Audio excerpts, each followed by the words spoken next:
a gente sin fe, a gente analfabeta, sin conocimiento religioso, y trataban de alguna manera de hacer comprensible una realidad difícil de fe. Por eso es que se mueven, por eso es que literariamente, el estilo literario, se manejan, como Mateo en el Evangelio de hoy, con imágenes que son como un maquillaje literario, es decir, como un instrumento que podía ser otro, un instrumento ¿para qué? Para clarificar a ignorantes, a analfabetos, a gente que comenzaba a descubrir una dimensión de fe, algo incomprensible.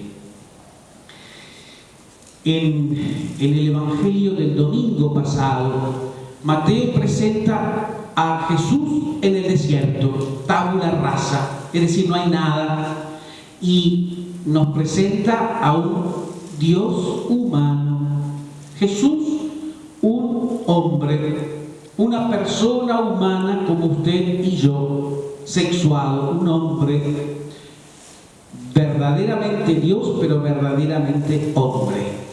Es decir, no un Dios que tiene un poquito de humano, no, un Dios que es realmente una persona humana como usted y yo. Y por eso a Él también le pertenecen las tentaciones.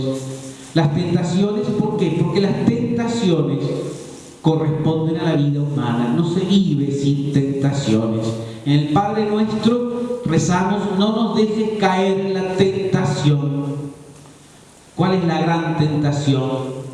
Aquel pecado inicial de Eva y Adán.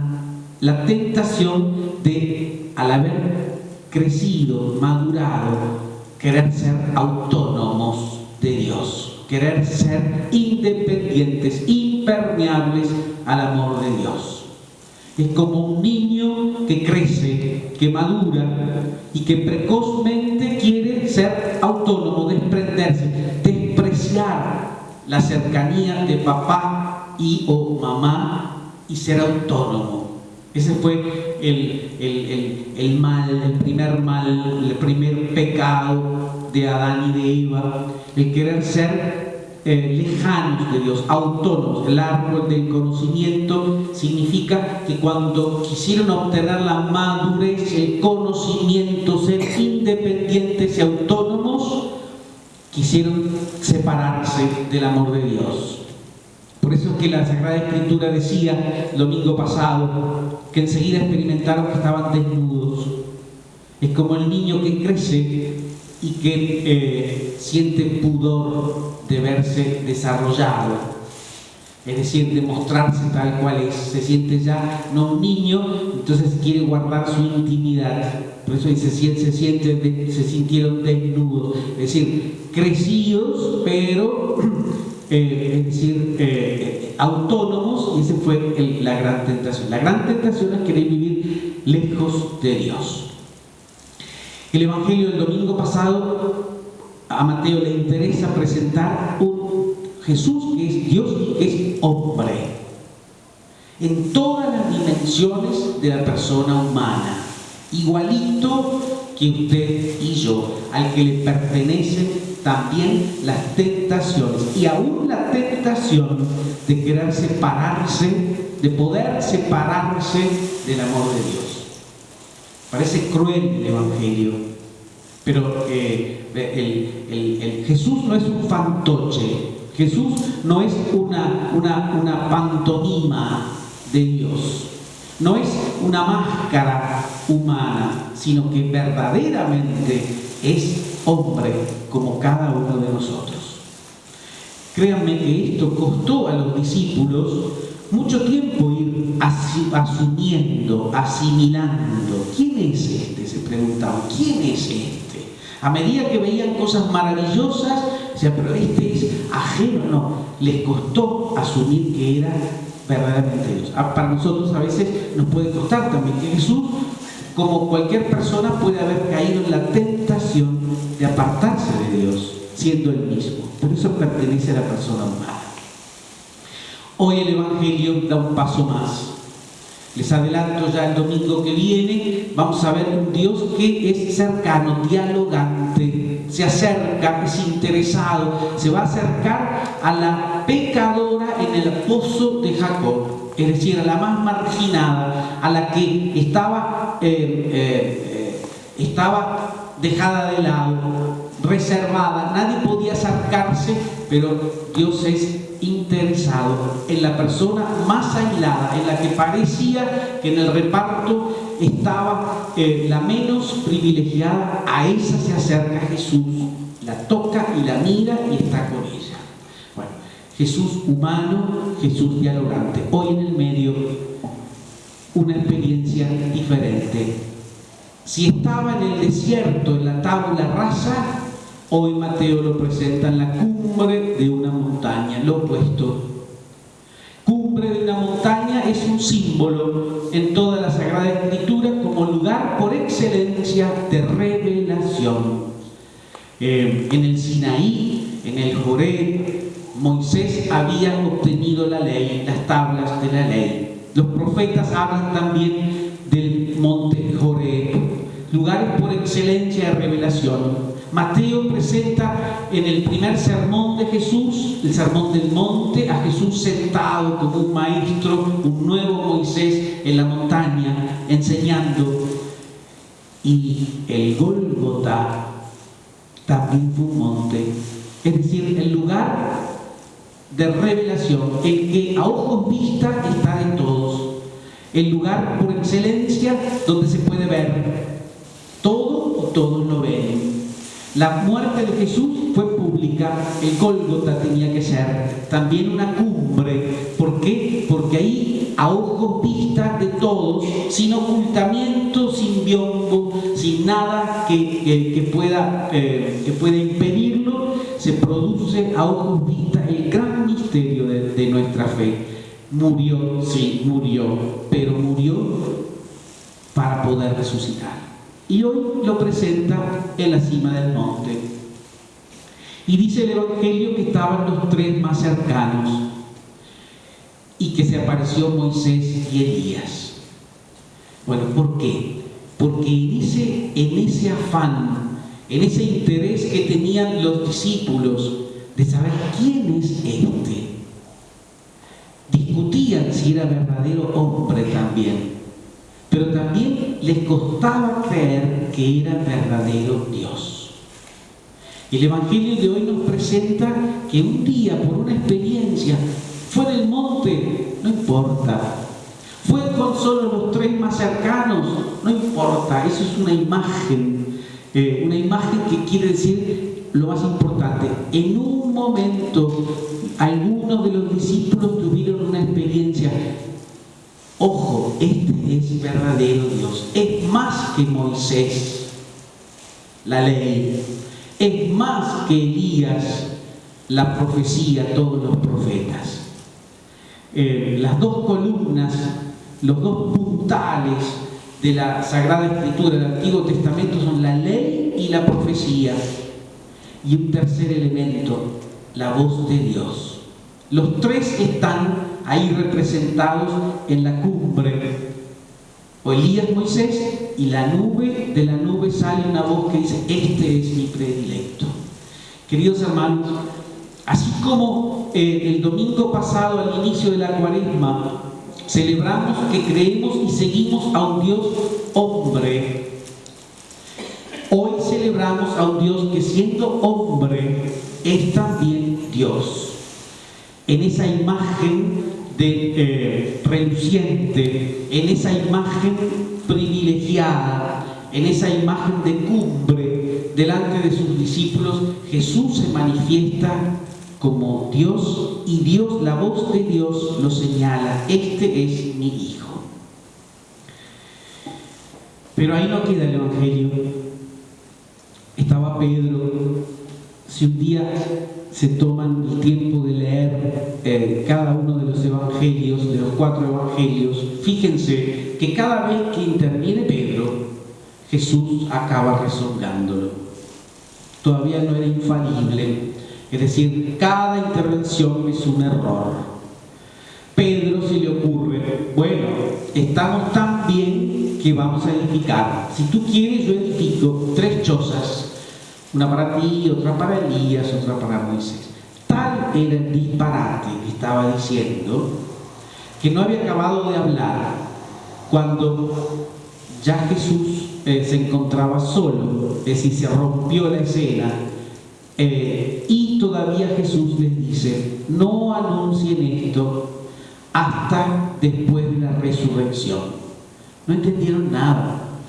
Pero, ¿por qué? ¿Por qué eso? Bueno, porque esa imagen de Dios, de Jesús siendo Dios, es un primer indicio, una primera certeza, una primera ilusión que tenían los apóstoles de que cualquier cosa que suceda, ese es Dios mismo. Y eso la necesitaban, porque después se venía el Gólgota, después lo iban a ver muerto, traicionado y muerto en la cruz.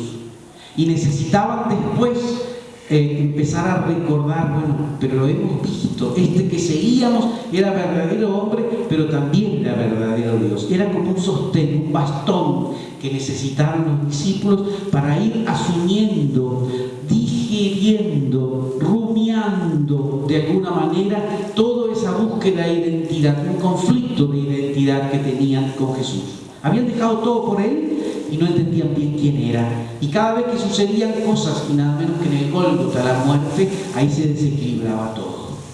Bueno, queridos hermanos, el Evangelio de hoy nos manifiesta ese que seguimos. Es un hombre, pero es también Dios. Y el Evangelio nos demuestra lo importante que es el llano, no la cumbre.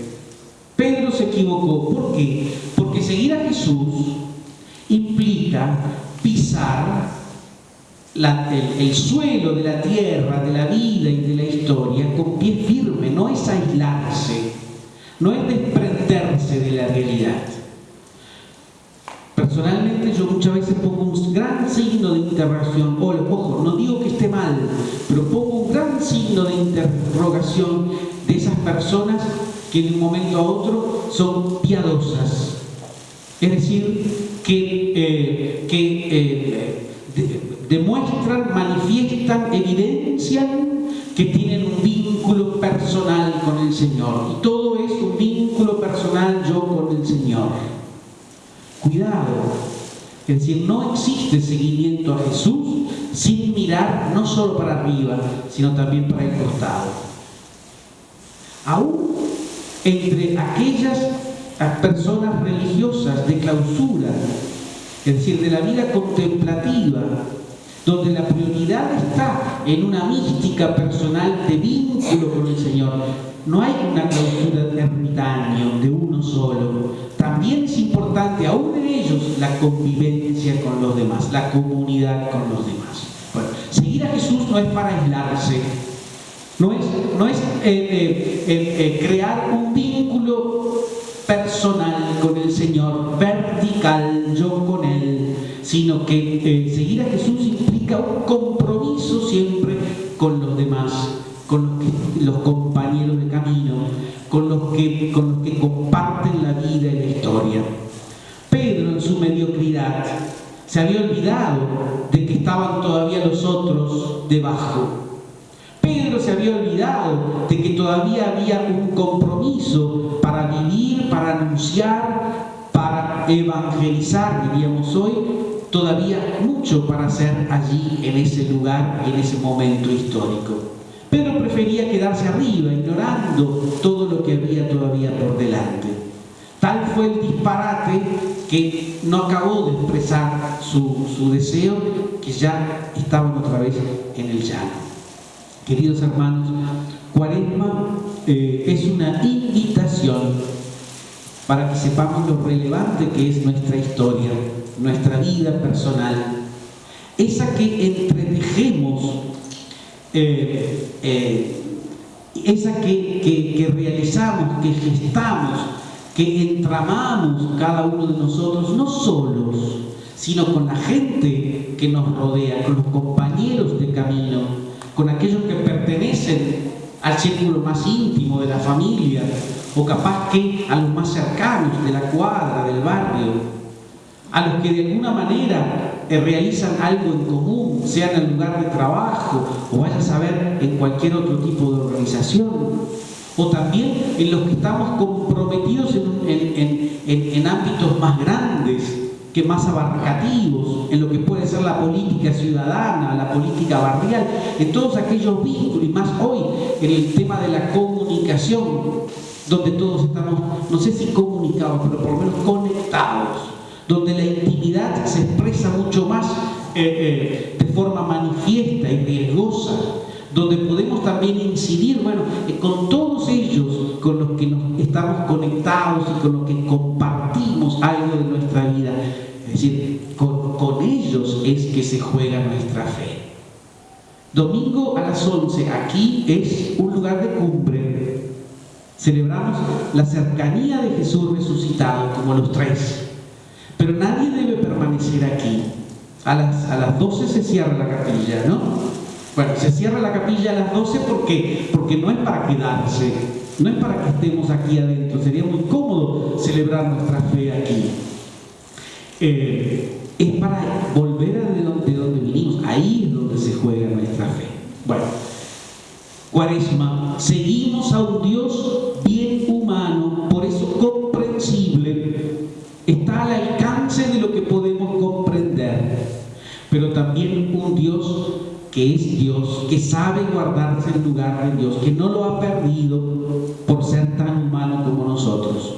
Lo veremos el próximo domingo, un Dios que se acerca, que es dialogante y que se acerca al más desprotegido.